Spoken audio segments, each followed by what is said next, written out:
NFC East, but let's focus on the Eagles. That highly touted offense just hasn't lived up to expectations. Some might even call it putrid through the first 2 weeks. One explanation for their struggles could be that opposing defenses know what's coming. That's the story Philadelphia wide receiver Josh Huff was telling the media on Tuesday, 2 days after the Cowboys beat the Eagles 20-10. But by Wednesday, according to Chip Kelly, Huff's story has changed. Here's Kelly and Sam Bradford on the predictability of their offense. I just asked Josh, do you think they had any of our signals? And he said no. So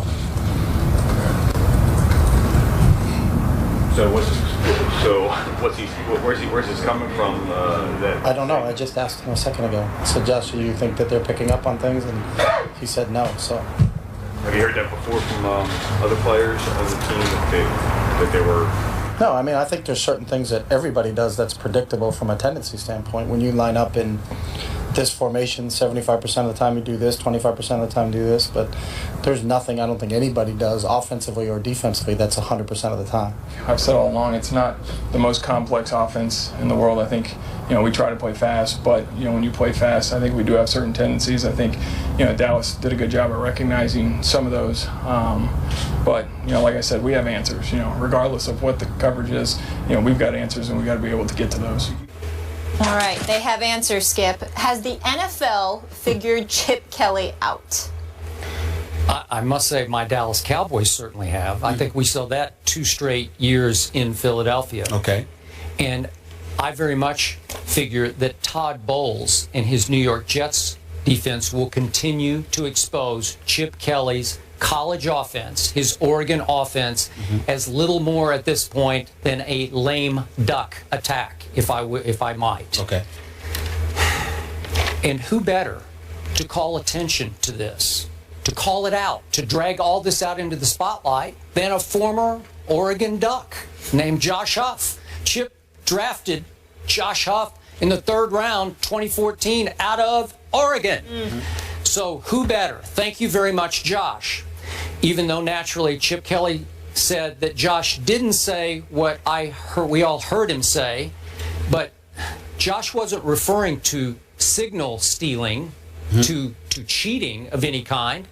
He was referring to tendencies, predictability, and who better to hear that Cowboy players were calling out plays before the snap than a Josh Huff. He's a backup wide receiver, but he is a wideout, and he did play. Got it. So he's going to line up wide occasionally on the side that features the Dallas Cowboys. So he can hear them yelling the play as he lines up at the wide receiver spot, right? Before the ball is snapped. Right.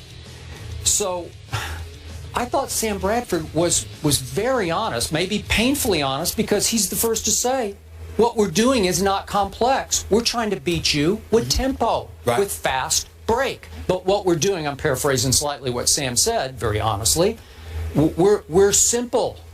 We're not going to beat you with creativity. We're going to beat you with speed, okay? With snaps, snap, snap, snap, before you can get set.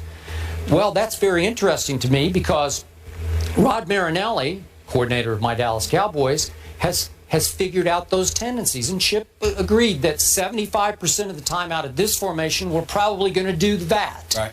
And maybe they were just guessing right all day on Sunday, holding, again, not your Eagles, but those Eagles to barely, what did you call it? You said the score should have been 20-3, right? 20-3. Yeah, so they should have had 3 points at home. Really? So they did get in the end zone late, thanks to Jordan Matthews' touchdown. But my point is this. Chip Kelly wants to be the star of the Philadelphia Eagles. And we agreed in the offseason after he made move after bombshell move to remove this guy, this guy, this guy. It's Chip's show. Right. He's the center of attention. He's the ringmaster. Okay, show us, Chip. And so far, so bad. Because, remember, his quarterback, Sam Bradford, whoever, Nick Foles, whoever it was, he won't allow them to check out of bad plays. So the defense, even though the snap's coming quickly, you can do whatever you want on defense. You can set where you're going to set, and he's not going to check out of it because his coach won't allow him to audibilize.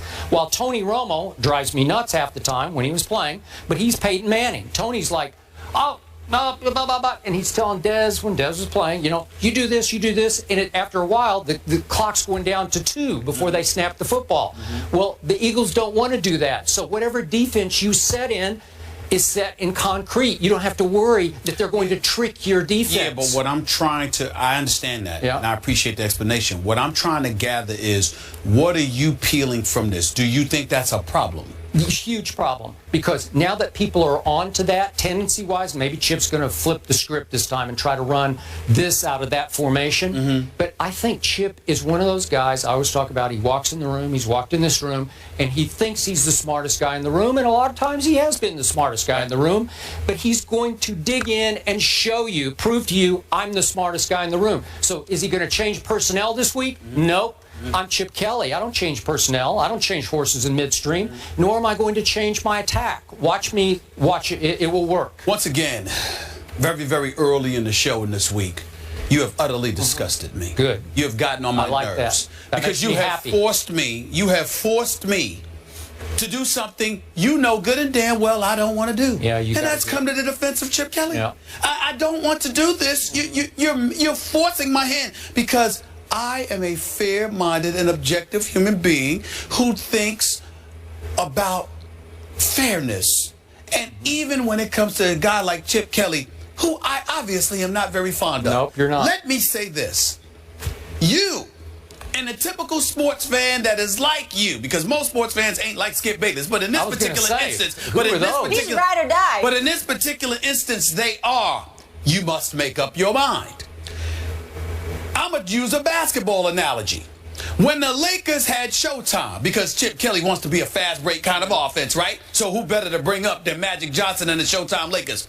Who did not know, whether it was Rambis or Kareem Abdul-Jabbar or Worthy getting the ball, the rebound, that the ball wasn't going to go to Magic?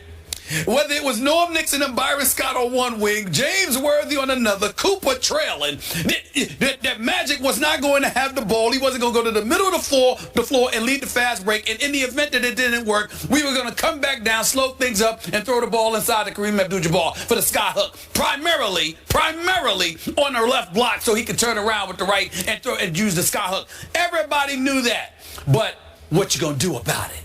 Michael Jordan is the greatest player that I've ever seen. We all knew what Michael Jordan was gonna do, but at the end of the day, what you gonna do about it? Bill Belichick with Tom Brady. We all know that Tom Brady is a bad boy. He ain't the bad man that Aaron Rodgers is, but he's a bad boy. But whatever. But at the end of the day, what you gonna do about it? See, that's the issue here. Okay. And so what I'm saying to you, I'm just saying to you to make my point. When we talk about Chip Kelly, in fairness to Chip Kelly, I believe he's absolutely right when he says, considering the film studying and all the dissecting that goes into coaches game planning for a particular opponent, everybody pretty much knows what you're gonna do. Not all the time, but most of the time. The question is, what you gonna do about it? So if Chip Kelly deserves blame for anything, I don't believe it's for his schemes. I don't believe it's for his lack of football intellect. Yep. I believe it's because of his moves that he made as a general manager, instituting, implementing some of these 9 new players into his system. That's where I think the problem lies with Chip Kelly. Is Byron Maxwell worth the $61 million you're paying him? What about Walter Thurman III? How you feeling about him? Should you let Evan Mathis go? What about LaShawn McCoy? What about Harriman? Should you have kept your word and took care of him contractually? Deshaun Jackson before that, Jeremy Maclin this offseason. Should you have paid the money and kept him? Those are legitimate questions against Chip Kelly. Okay, but not from a schematic perspective, because I think for the most part, everyone knows what you're going to do. The question is, can you stop it? Okay, so here's my problem with your analogy. Chip Kelly wants to be Magic Johnson. He wants to be Kareem and MJ and Tom Brady because he doesn't have a magic on the football field that I can see. Not yet. I don't see one. Do you see an MJ? Do you see a Tom Brady out there? No, because he doesn't care. They're all cogs in his system. But that's what I'm saying. We agree on that. Yeah. My point is, that's what we should be attacking him for. The personnel changes that he made, in alignment with what he wants to do on the football field. Yeah. But I don't think that it should be a story that Huff or a Sam Bradford are saying that we're relatively predictable, because I think for the most part, most of these teams are predictable to opposing coaches. The thing is, there's but so much you can do about it. When we talk about Megatron, and we talk about the catch, it was a catch. Who in God's name didn't know that ball wasn't going to Dez Bryant? We knew. The question is, what you gonna do about it, Green Bay? And when Dez went up and got the ball, the only thing that did something about it was the ground and the officials. The opponent for the Green Bay Packers couldn't do anything about it because he couldn't hang with Dez Bryant. That's all I'm saying. That's what I used to say about Deshaun Jackson and what I used to say about LaShawn McCoy. What you gonna do? How you gonna stop him? Because I don't know. So again, they're too good. So again, we're not talking about Chip Kelly schemes. We're talking about Chip Kelly, the personnel guy who's decided, I didn't need those guys. Yes, you did. Therefore, we wouldn't be talking about predictability. We'd be talking about, so what you know what he's going to do, what you going to do to stop it. Okay, so let's look at DeMarco Murray. Chip pulls off the ultimate, watch this. Watch me. Watch it. I'm going to tweak Dallas. I'm going to ruin Dallas. And I'm going to bring him into the fold for X, whatever it was, $24 million guaranteed. Right. Way overpaying for DeMarco at this stage and age of his career. That's just me. That's just you. But am I going to change my offense? Nope. Am I going to line up in the I formation and hand it to DeMarco the way Dallas sometimes does? Nope, not going to do that. So I can even make the case now, DeMarco's got a hamstring issue. Maybe Ryan Matthews is a better fit because they already had him in the fold. Maybe he's a better fit. Maybe they'll be more dangerous. Look, with all due respect, you can make the argument that you're a better fit than DeMarco Murray, considering, I mean, you got 11 yards on 21 carries. What's that, -1, -2 yards? I mean, who the hell? I could do that. Hand me the ball and let me just drop, and I'd still average as many yards as DeMarco Murray is running. Yeah. I mean, come on. Literally, this is not an exaggeration. It's not an engagement in hyperbole. I could literally get handed the ball by Sam Bradford right now, Stephen A. at 47 years of age on an NFL football team. I believe you that. can hand me the ball. I believe you that. can hand me the ball, and I literally can drop on the ground and average just as many yards as DeMarco Murray is right now. That's just a fact. So the point is, again, we ain't talking about this. We're not talking about his schemes. We're talking about what he has chosen as his personnel. It's one of those, at the end of the day, this is what it comes down to.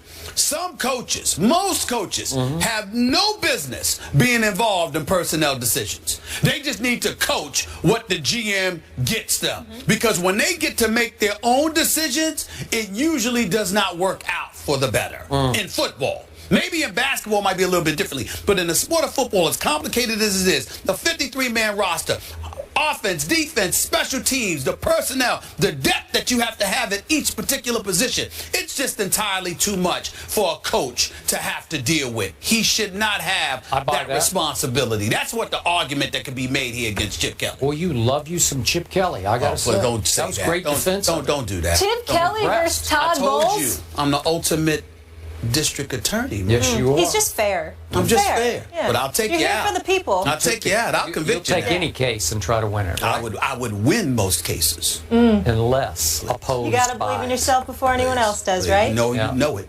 All right, so Eagles-Jets at 1 in East Rutherford, New Jersey. We will certainly be watching. We go from one 0-2 team, the Eagles, to another. That would be the Seahawks. Cam is back, but what did he gain by returning? We'll get into that next.